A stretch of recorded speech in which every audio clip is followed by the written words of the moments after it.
What's going on YouTube? Wild Lion Games here. If you're trying your very best not to purchase the new Madden game this year, but you're struggling not to bust, I can help you out. You have options out there for a fun football experience, and with some extra legwork on your end, you can even play some of these games with current NFL Day rosters and logos. Now, you're gonna have to manage expectations. These are all, for the most part, indie titles, and they aren't going to have the polish in many areas that Madden does, whether that be graphics, player models, or just overall presentation of the game itself.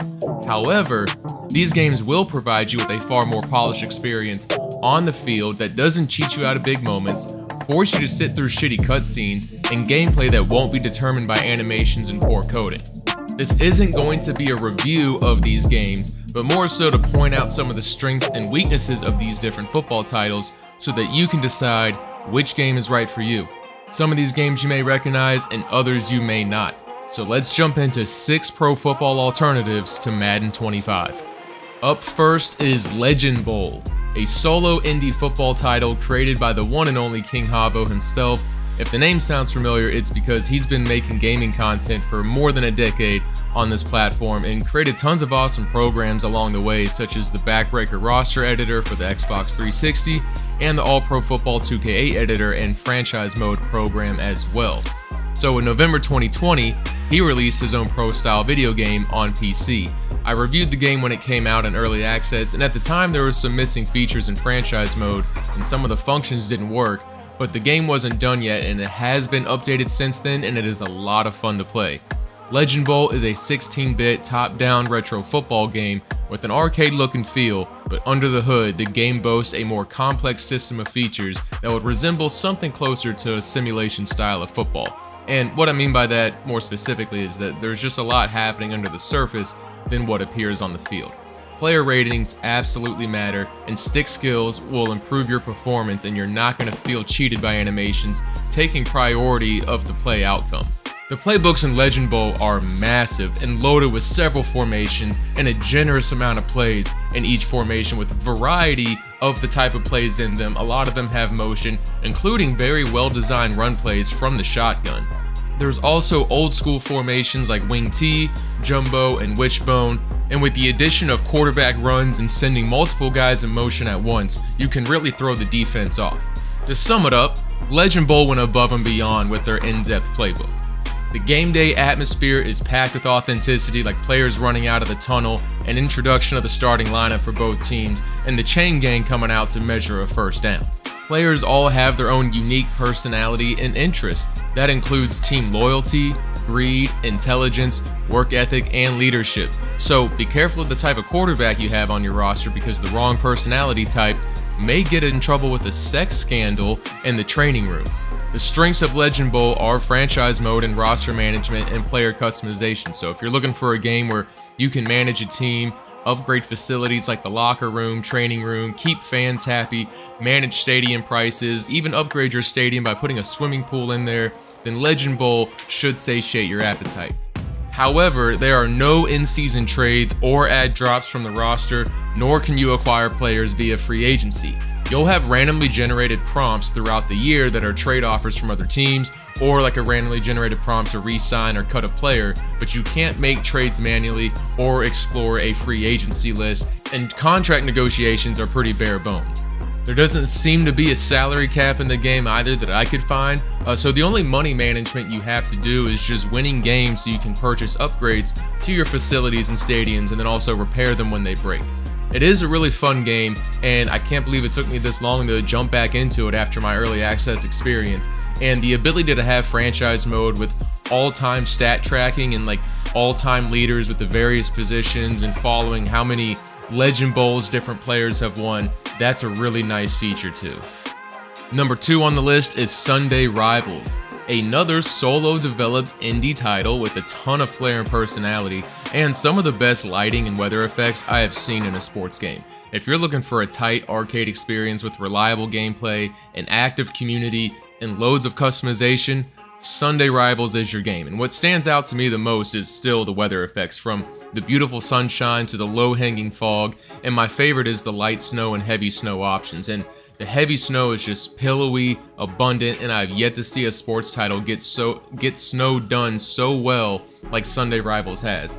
It reminds me of watching those fun snow games like the Eagles and Lions back in the day when Calvin Johnson just had like a face mask packed with snow after being tackled. And when you're in franchise mode, you can even adjust the weather settings for your team. So if you want it to start snowing earlier in the season, you can make that adjustment, and you can increase how strong the wind is. And if you want that to be rain, you can make it rain. You can also customize various aspects of the stadium like the Jumbotron, the fan section name, and other color elements as well. Play calling tendencies and styles are customizable for all teams, so if you're trying to recreate a team in real life, or just make a league of your own, you can customize the behavior of teams and how often they run the ball and what kind of defense they stick to as well.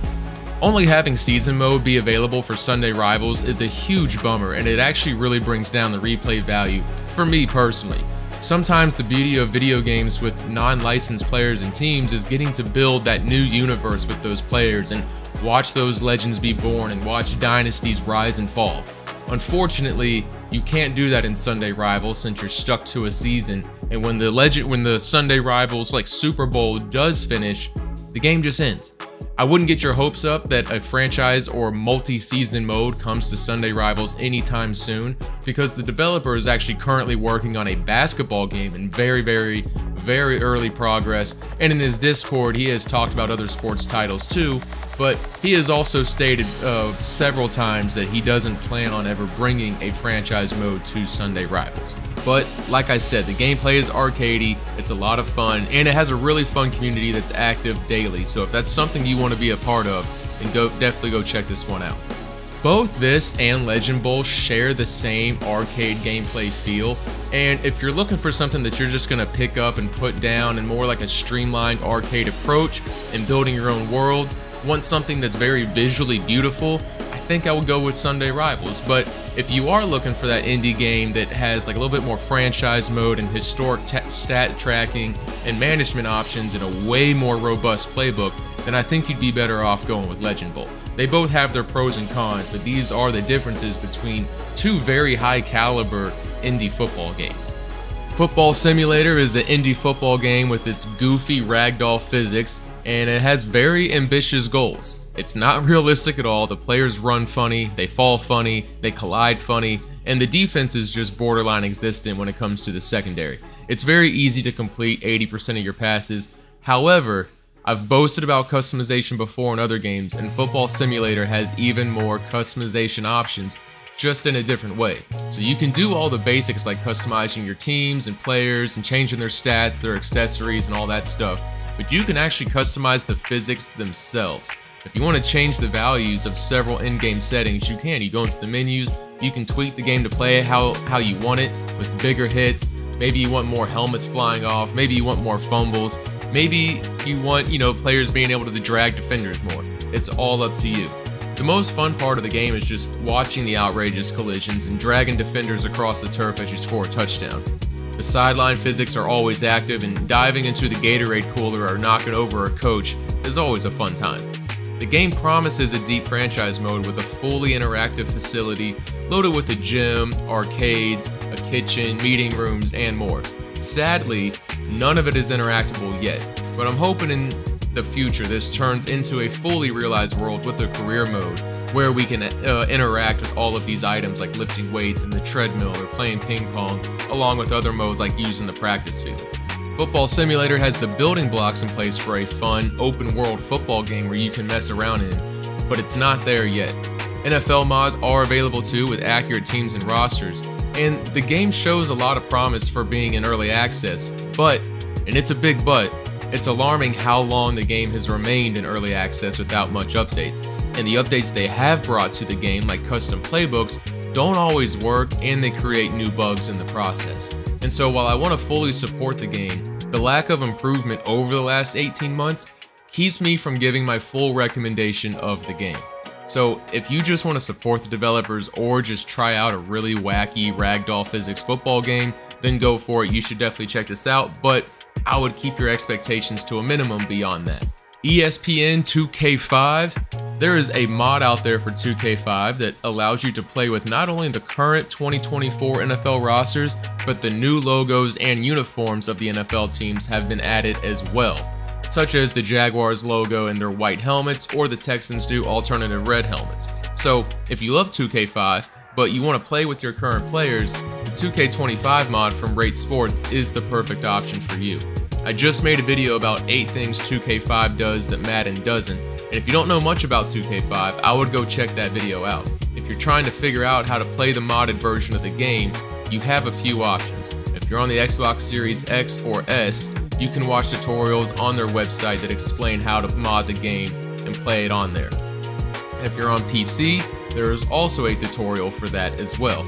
And if you still play the disc version on your Xbox 360, since 2K5 is backwards compatible, you can actually buy a hard drive connector to connect your Xbox 360 hard drive to your PC, and then you can actually load the rosters onto the game that way. Now, if you do it this way, a lot of those new and improved like UI elements and graphics mods aren't going to transfer over, but the team information will. If you have the access to play 2K5 with current gen rosters, I highly recommend it because the gameplay, presentation, and franchise mode are all superior to Madden 25. But that goes to say that if you have the ability to play 2K25 modded because of its in-depth franchise mode and quality presentation, this would be my #1 choice personally on this list. It does require a little bit of legwork and it can be a little bit confusing how to install these mods on the computer, but there is a Discord and everybody in there is pretty helpful and I was able to figure it out. And one of the nice things about the 2K25 mod is it has various presentation modes such as the Fox presentation, CBS, Thursday Night Football, Sunday Night Football, ESPN, all of that. And when you want to swap jerseys out in different uniforms and different presentations, you can use the mod tool, which is extremely easy to use, and then all you have to do is hit F10 on your keyboard to revert back to the old textures of the original game, and then hit F10 again, and the new textures that you just loaded up pop back in. So you can literally do it in the middle of a game, you can do it between weeks to create yourself the most authentic experience. Number 5 is Backbreaker. Backbreaker, it doesn't offer much outside of gameplay, but if you're just trying to look for the most authentic football experience out there, look no further. Backbreaker uses real-time physics thanks to the Euphoria engine, and it was made back in 2009. Yet it still holds up today for its incredible player physics where no 2 tackles are the same. This is the closest thing to being on a football field that I have seen in a video game, and it's a shame that no one has tried using this engine since then. The game didn't sell well back in 2009, largely because it lacks an NFL license, has a bare-bones franchise mode, the camera angle is locked in third person, and it's just a really hard game to play. I personally love the third-person camera view, and I love the control scheme with most everything being done with the joysticks. You know, running the ball, you can spin and juke by rotating or flicking the right thumbstick, and then you can hold the sprint button, which represents power in Backbreaker, and that turns those same moves into truck sticks and stiff-arms. Passing the ball was the most difficult part of the game, not being able to watch your blind side and having to flick the joystick around in order to find the receiver you want to pass to. And just like in real life, you don't have much time to throw. So I get why this may not be a lot of people's, cup of tea. You don't have the top-down camera that we're all used to. You're third person. It's a tough game. But like I said, if you want an authentic game with authentic tackles and you don't mind the steep learning curve, Backbreaker is your game to play. Gameplay is addictive, especially on defense at any position. Using the right stick to rip, swim, or club through an offensive lineman is satisfying. There is no better feeling than timing up a perfect bone-crushing hit as a linebacker, and nothing more adrenaline-pumping than timing that user pick, or taking it to the house off kickoff. Gameplay, gameplay, gameplay. If you want real-time physics, no animation-based tackles, you have to play this game. I make NFL rosters for it every year, so if you want those NFL teams and you still have an Xbox 360 lying around, you should pick up this title. The game is also available with certain emulators like the RPCS3 and Zemu, but NFL mods are not on those. So if that's what you're looking for, I'm not sure I can help you in that department, but I do know there's people out there working on mods for the emulator version of Backbreaker. Backbreaker also has a few game modes. It has a season mode, which kind of acts like a franchise mode. You can scout players during the season, draft those players in a 5-round draft in the off season, and move on. There's no managing any finances with roster contracts or anything, or there's no trading. It's just a season mode that you can play repetitively, and while it doesn't track like all-time records, you can view league historical stats. The other game mode is Road to Backbreaker, which is kind of like a storyline, I guess, if you will, where you play in a 8-team league, and if you win the championship, you move up to the 16-team league and play a longer schedule all the way to the final of a 32-team league. And that's like an extremely long schedule, and if you win the championship there, I think you can unlock some teams to play with. And then the other mode is Tackle Alley, a really fun arcade type of mini game where you start on wave 1 and try and score a touchdown from the other end of the field all the way to wave 100, and the levels get progressively harder as you go through. All the hits in Backbreaker are real-time physics based. There are no animations being involved when it comes to tackling, so everything you see is just the game calculating real-time physics of the player weight, speed, angle, velocity, and all that type of stuff. And to be honest, with the game being 15 years old now, the playbook really shows how outdated it is. It's a small playbook, all the teams have the same ones, and with the advancement of just offenses over the last 15 years, it really shows its age because of that. And there's still a lot of things that just aren't perfect. You'll find yourselves tripping over, your own linemen all the time. You'll find that tippy-toe sideline catches are really tough to have done, but overall, it's a really fun gameplay experience. And number 6 on this list is Retro Bowl plus Retro Bowl NFL. I reviewed this game very shortly after its release on mobile, and I called it the best football game you've never played. And I honestly still stand by that today, although I think a lot more people know about it now, and so the game you've never played may not be as true. But the game has since come out on the Nintendo Switch, and they've also released a college football version on mobile, and just recently made a deal with the NFL, and they have their own Retro Bowl NFL game available currently only on iOS. Retro Bowl is addicting. The games are fun, they're fast, and you're going to find yourself cruising through an entire season in a single day. It has all the elements of a fun franchise mode without being tedious. You can upgrade your stadium and facilities, manage player morale, fan happiness, and you only play on offense. Defense is simulated, and you only manage the star players of your team, not all 53 guys. You have to balance your budget to be able to draft players and re-sign players, and there's historic team stats and league history. You can induct players into the Hall of Fame after their incredible careers, and good performances will gain you new job opportunities in the off-season. You can hire and fire coaches as you please, or you can keep them on your staff and watch them grow and upgrade them into 5-star coaches along the journey. Retro Bowl is extremely accessible, and if you're on the go and you need football or just want some casual football fun, this is what you want, because the features are just going to keep you coming back for more. It's the game for you. I've spent countless hours on the plane, on the train, or even just sitting in my living room on my phone playing it while my wife watches Love Island. I see kids playing this game at restaurants and in airports. My bonus recommendation is just to play an old Madden game, whether that's Madden 24 if you want, or my preference would be Madden 07 on the PlayStation 2 or original Xbox if you can find a copy and have access. But the point is, you don't have to play Madden 25 to get the NFL experience. The point is, you don't have to play Madden 25 to get an NFL experience. There are indie games with community members who work hard to bring the NFL likeness to those games. And I dare you to give one of these games I have mentioned a try if you still haven't bought Madden and you want a new game, or maybe you bought it and you're just upset with your purchase and you don't like it. Check one of these out, whichever one of these appeals to you the most. If we don't stop buying Madden, they're always going to have the exclusive license with the NFL. Trust me, I know it's difficult to not buy the newest and shiniest toy, but when that toy is defective, you're not helping yourself and you're not helping anybody else by purchasing it and validating the product of being worthy of that price tag. So that's it from me, guys. Hope you enjoyed the video. Give it a thumbs up and let me know in the comments if you have played one of these games or if you intend on trying one of them out. Until next time, peace.